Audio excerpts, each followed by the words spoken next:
The Orlando Magic, 47 and 35, fifth seed in the East, lost in the first round to the Cleveland Cavaliers in 7 games.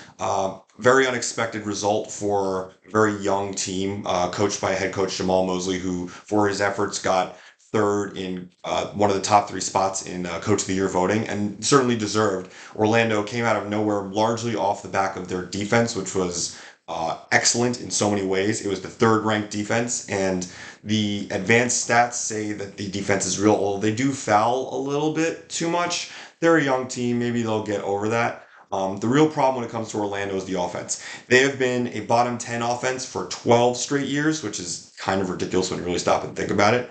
And to sort of figure out why, it's not very hard. Like, yes, they were 11th in field goal percentage in the paint, but they were 28th in field goal percentage everywhere else. And I also kind of want to mention that yes, they are a bigger team, but they're a younger team. So the fact, when I looked it up, I was kind of surprised. The fact that they're 27th, tied for 27th in fast break points, is also kind of puzzling. Like you'd think a young team would want to run, but no, they're just grinded out, physical, I guess. It certainly would help their offense if they ran a little bit more.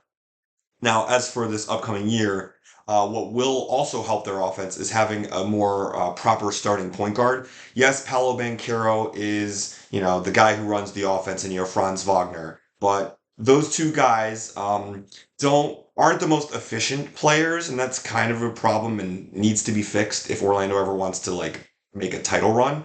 I don't think they're ready to be a title contender just yet. I think they need a couple more years of seasoning. This last year was definitely past expectations.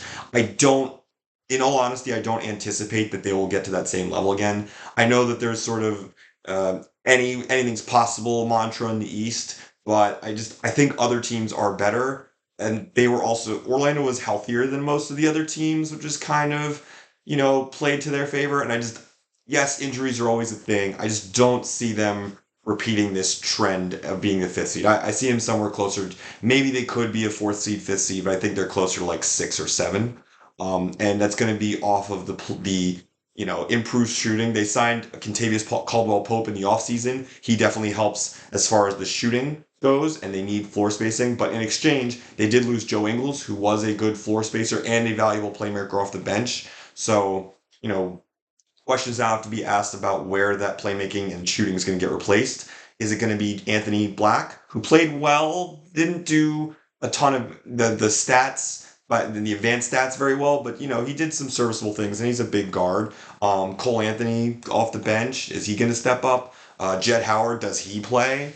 I look at the sort of point guard thing, and KCP, he's not really a point guard. Like he can run a tiny bit of like off weak side actions, but he's not a guy you can really put in the ball in his hands if Paolo's on the bench, for instance. Like they need truly a point guard, and Jalen Suggs, I think, could fill that role, but Jalen Suggs has played more of the two in the NBA. I think he played a little bit more point in college, and maybe he could play point in the NBA.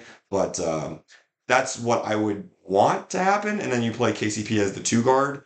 But they both are really good defensive players. And between the two of them, Paolo, who played good defense last season, Wagner, and either Wendell Carter Jr. or Jonathan Isaac as that fifth spot, Orlando's defense, I think, will still be really good. Again, they're a young team that got third in defense with good advanced metrics.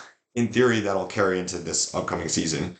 Speaking of Jonathan Isaac, I should mention, looking at his contract, 4 years and 59 million. Only 23 million is guaranteed, but that's a lot of money for a guy who has been injured and has been missing a lot of seasons. He did play 58 games last year, which is a lot for him, but that's a lot to be paying a guy who like can't stay healthy. And he's like awesome defensively, and he can play some center, he can play some four. Between him and Wendell Carter Jr., one of them starts at center, I imagine, and you get this elite, awesome defense with three sort of all NBA defensive guys, and then Boncaro and Wagner. As for the rest of the roster, I do think they're solid all around. They still have Goga Patadze, who played well last year, I gotta say, and Mo Wagner, who plays well for them, and Cole Anthony is there. I was a little surprised that Markel Fultz has not been signed yet. There must be some reason for that, because like he plays well for them off the bench. But outside of that, like there is like solid youth movement here and solid pieces. I do think the point guard thing needs to be sort of solidified if Suggs is going to play that role or somebody else, like to really run offense off the ball so that Banchero doesn't have to do everything and Wagner doesn't have to do everything. I also think they need one more small forward because I don't think you want to be playing Banchero 40 minutes a night or Wagner for that matter. So like one backup small forward wouldn't hurt.